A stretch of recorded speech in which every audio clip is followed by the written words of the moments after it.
Alrighty folks, and welcome to the Chronicler Podcast channel. Episode 27, The Silk Road. Today, Sunday, it's a beautiful day here in Beijing, although I'm not going to lie, it is extremely hot here now, and that has affected my input on social media, so to speak. So normally I would try and make a post every single day about something about Chinese history, and this week I've not made one. And the reason why is because I've been completely flattened with the heat that has enveloped Beijing over the past week. So last week it was probably around 25 degrees Celsius, and then in the space of a week it's jumped up to 35. Now, as you know, I'm from Scotland.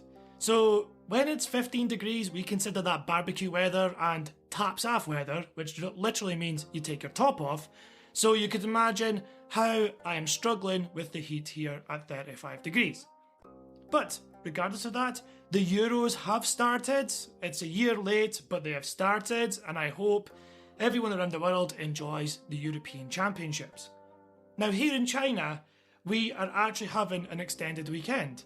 Not because of the Euros, but because of the Dragon Boat Festival, which I will talk about next week in my next podcast. But without further ado, let's talk about the Silk Road.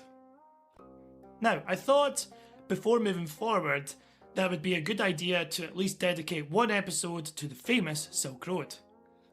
Now, for those of us who study history, we know what the Silk Road was, but for those who maybe don't, it was simply a trade route between East and West. It was officially opened during the Han Dynasty.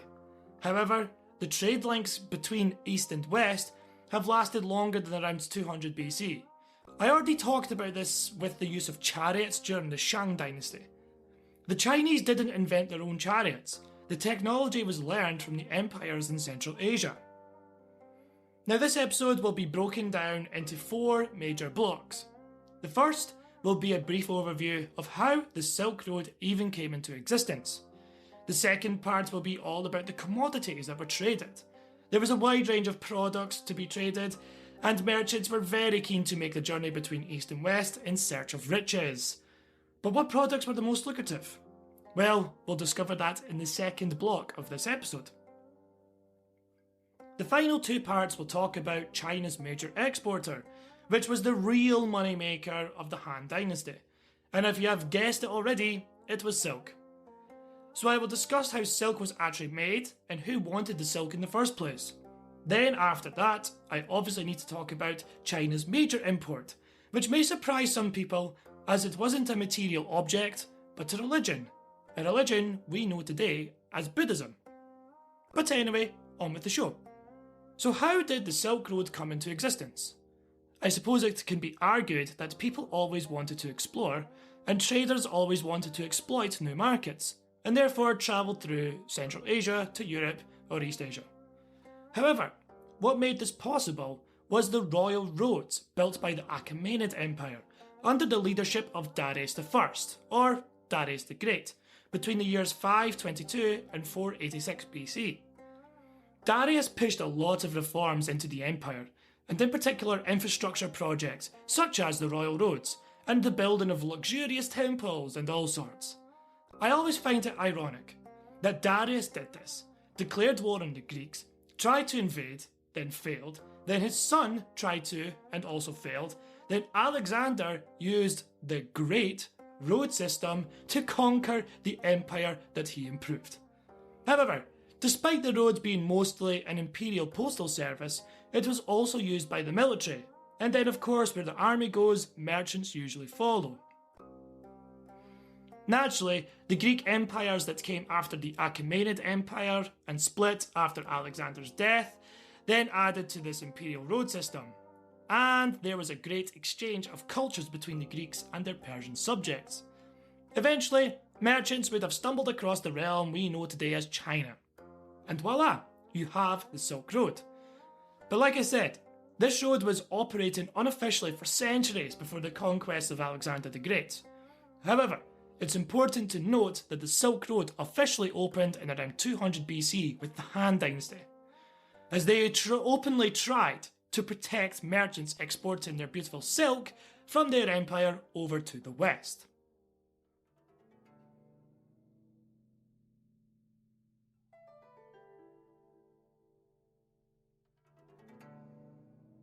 So now, on with the second part of this podcast.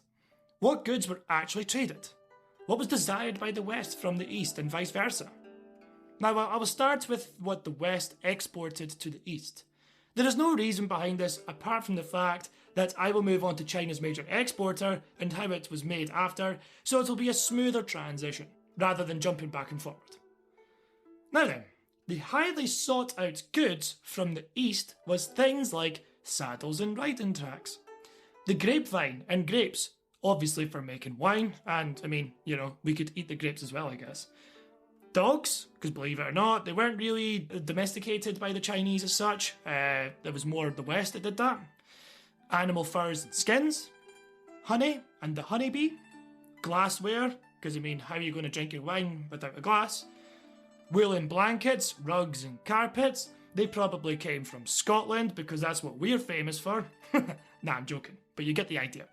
Gold and silver really became an important commodity for Chinese currency in later dynasties, so keep that in mind. Camels, because they've come from the desert, and to travel in the desert you need camels.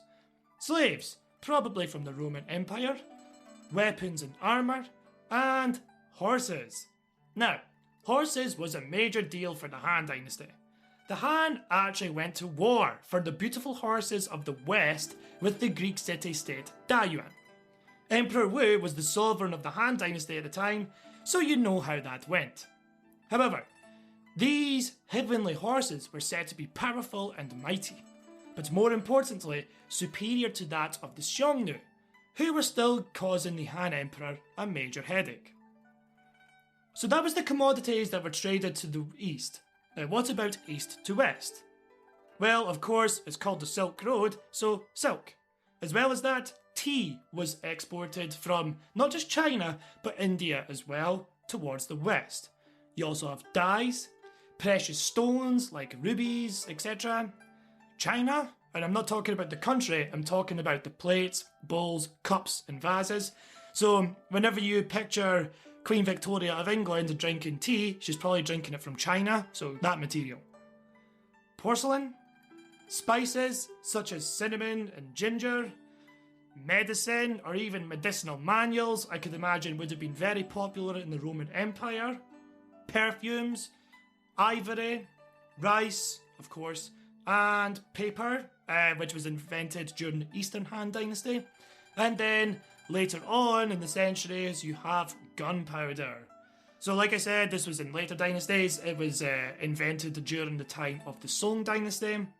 And I always find this ironic because gunpowder was invented in China, but then the Westerners later on managed to weaponize gunpowder and use the same invention to wipe out the Qin Dynasty, pretty much.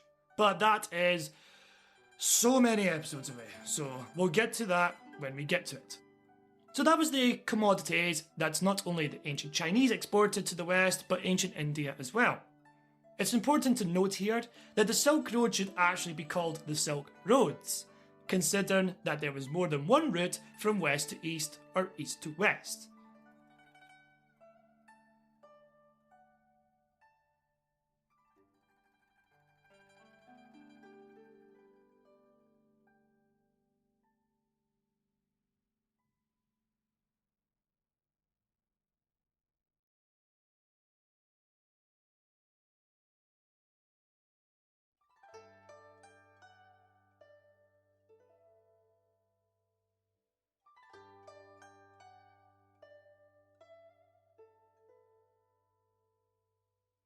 So now that we have dealt with the commodities that were traded, what about China's biggest exporter? It was of course silk. But why? Silk today, and I mean the real deal silk, is actually still expensive. That's because it is extremely labour intensive. Which brings me on to my next point, how silk is made.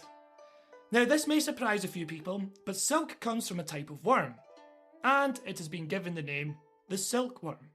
Weaving silk comes in around 5 stages, like I did look at the blogs and stuff about people making silk and things, and some people have 10 stages, some have 5, some have 7. It just depends. Now, I'm just going to do a very brief overview on how silk is made. I'm not going to do a dedicated episode to how silk's made just yet. So, the first thing is that the silkworms are hatched from their eggs, and then they are fed fresh mulberry leaves. The worms, when they first hatch, then gorge themselves on the leaves until it is time for them to build a cocoon. Once the cocoon is completed, they then get boiled. Now don't worry, animal rights activists, the worm doesn't get boiled alive inside the cocoon. That would be stupid. They wait for the worm to leave its cocoon, then boil the fibres it leaves behind, which after all is silk. The boiling process is only there to remove the sticky gum-like substance that holds the strands of silk together. Once that has been done, the silk makers then defloss the silk. In other words, make the material finer, as there might be fuzzy bits after the boiling process. Then once this has been done, the silk fibres can begin to be untangled, then the silk gets dyed. Now traditionally, natural dyes were used, so dyes from fruits and things like that would be put into a mixture with the silk to give it its colour. Then of course, once that's done, they would spin the silk, which would lay the silk down flat onto a surface in preparation for weaving. Once the silk has been weaved into clothing, it could then be printed, which is basically fancy patterns of dragons or wherever you want on the clothes. The secret of how silk was made was kept by the Chinese for centuries, well and beyond the Han Dynasty, as it was the biggest moneymaker of the time. I did a little research on just how much silk actually cost in ancient Rome, and it would seem, depending on the time, it varied, which makes sense. However, the most general overview I can give is that 1 pound of silk cost around 300 denarii, a Roman soldier's salary for 1 year. Now again, this depended on which stage of the Roman Empire you are referring to, as with time, Roman currency almost became worthless. However, all I know is that silk was bloody expensive in ancient Rome, and it was highly sought after by the upper classes, thus creating a huge source of revenue for the Chinese, especially because nobody else knew where silk actually came from or how it was made. It was only up until the Byzantine Empire that we see Europeans actually making silk themselves, after a mission to steal Chinese silkworms, which was a success, may I add.